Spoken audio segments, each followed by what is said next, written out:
ঘরের ইঁদুরে বাঁধন কাটলে সেই বাঁধন কি আর দেওয়া যায়? দেখুন, এই উপমাটা আমি কেন বললাম, যে অনেক অনেক ঘরের মধ্যে কিছু মানুষ থাকে, তারা ইঁদুরের ন্যায়, তারা গোপনে গোপনে তলায় তলায় অনেক কিছু ফাইল ফরমাইশ করে থাকে এবং অনেক ষড়যন্ত্র করে থাকে। তারা কিন্তু ইঁদুরের ন্যায় ভেতরে ভেতরে বাঁধন কাটতে থাকে। বিশেষ করে একান্নবর্তী ফ্যামিলিতে এই জিনিসটা কিন্তু বেশি দেখা যায়। তো ইঁদুর একটা কিন্তু প্রাকৃতিক জীব। আমাদের হিন্দু ধর্ম মতে বলা হয় যে এ নাকি গণেশের বাহন।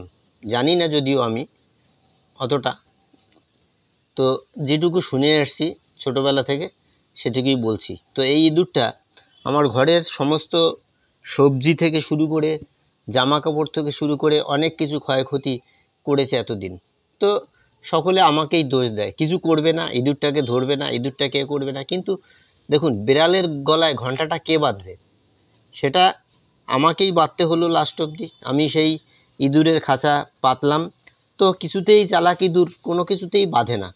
তো এবারে কি করলাম না, এক টুকরো কুমড়ো দেখলাম, কুমড়োটা ও টেনে নিয়ে অন্য জায়গায় নিয়ে খাচ্ছে। হ্যাঁ, মানে কুমড়োটা পাওয়া যাচ্ছে না, যেখানে কুমড়োটা রেখেছে আমার ঘরের লোক, সেই টুকরোটা সেখানে পাওয়া যাচ্ছে না। এবারে দেখলো সেখান থেকে অনেকটা দূরে বাংকারের নিচে নিয়ে ও সেখানে রেখে ওখানে একটু একটু করে খাচ্ছিল। তো সেইখানে পেয়ে আমাকে বলল যে কুমড়োটা দেখো খেয়ে ফেলেছে। তো আমি কি করলাম, সেই কুমড়োটা দিয়েই ওকে, এই যে দেখছেন না ওই যে কলকাঠিটা, ওখানে আমি সেইভাবে এইখানে এই যে পাতলাম। হ্যাঁ, পেতে দেবার পরে দেখলাম যে প্রথম দিন বাঁধলো না। পরের দিন আমি এনে সিঁড়িতে খাঁচাটাকে রাখলাম, রেখে ভাবলাম যে দেখি কি হয়, বাঁধে কি না। এবারে দেখলাম ও ঠিক সকালবেলা আজকে উঠে দেখি ঠিক খাঁচায় ও পড়েছে। এখন আমি একে, বন্ধুরা, যেহেতু একটা জীব, আমার এখানে ওকে মারার ইচ্ছা নেই। অনেকে বলে বালতির মধ্যে জলের মধ্যে চুবাও, এই করো সেই করো। হ্যাঁ, আমি সেটা করব না। আমি একে নিয়ে অনেক দূরে জঙ্গলে ছেড়ে দিয়ে আসব। ও ওখানে ওর বংশ বিস্তার করুক, ও ওখানে থাকুক, ও ওখানে যা করবার করুক। সে এটাই আমার মনের ইচ্ছা।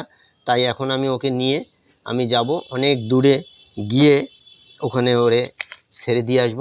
তুই বাবা ওখানে তোর যা করণীয় কাজ তুই কর, জঙ্গলে অনেক কিছু আছে, তুই খেয়ে দিয়ে বেঁচে থাক।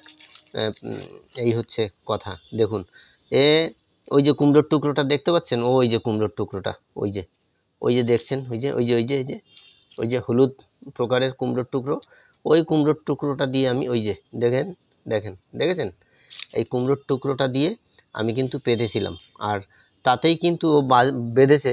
এখন ও এখান থেকে বেরিয়ে যাওয়ার মানে পথ খুঁজছে, কিন্তু ইঁদুরের খাঁচায় একবার ঢুকলে পড়ে তাকে না বের করা পর্যন্ত সে কিন্তু বেরোতে পারে না, যেহেতু এ বড় ইঁদুর।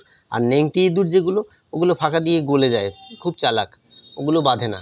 তো যাই হোক বন্ধুরা, আমার এই ভিডিওটা যদি আপনাদের ভালো লাগে তাহলে লাইক কমেন্ট শেয়ার অবশ্যই করবেন, এবং অন্যান্য বন্ধুদেরও দেখবার সুযোগ করে দেবেন। এই রইল আমার মনের কথা। যে বন্ধুরা দেখছেন প্রত্যেককে রইল আমার আন্তরিক অভিনন্দন ও শুভেচ্ছা। ধন্যবাদ, প্রত্যেকে ভালো থাকবেন।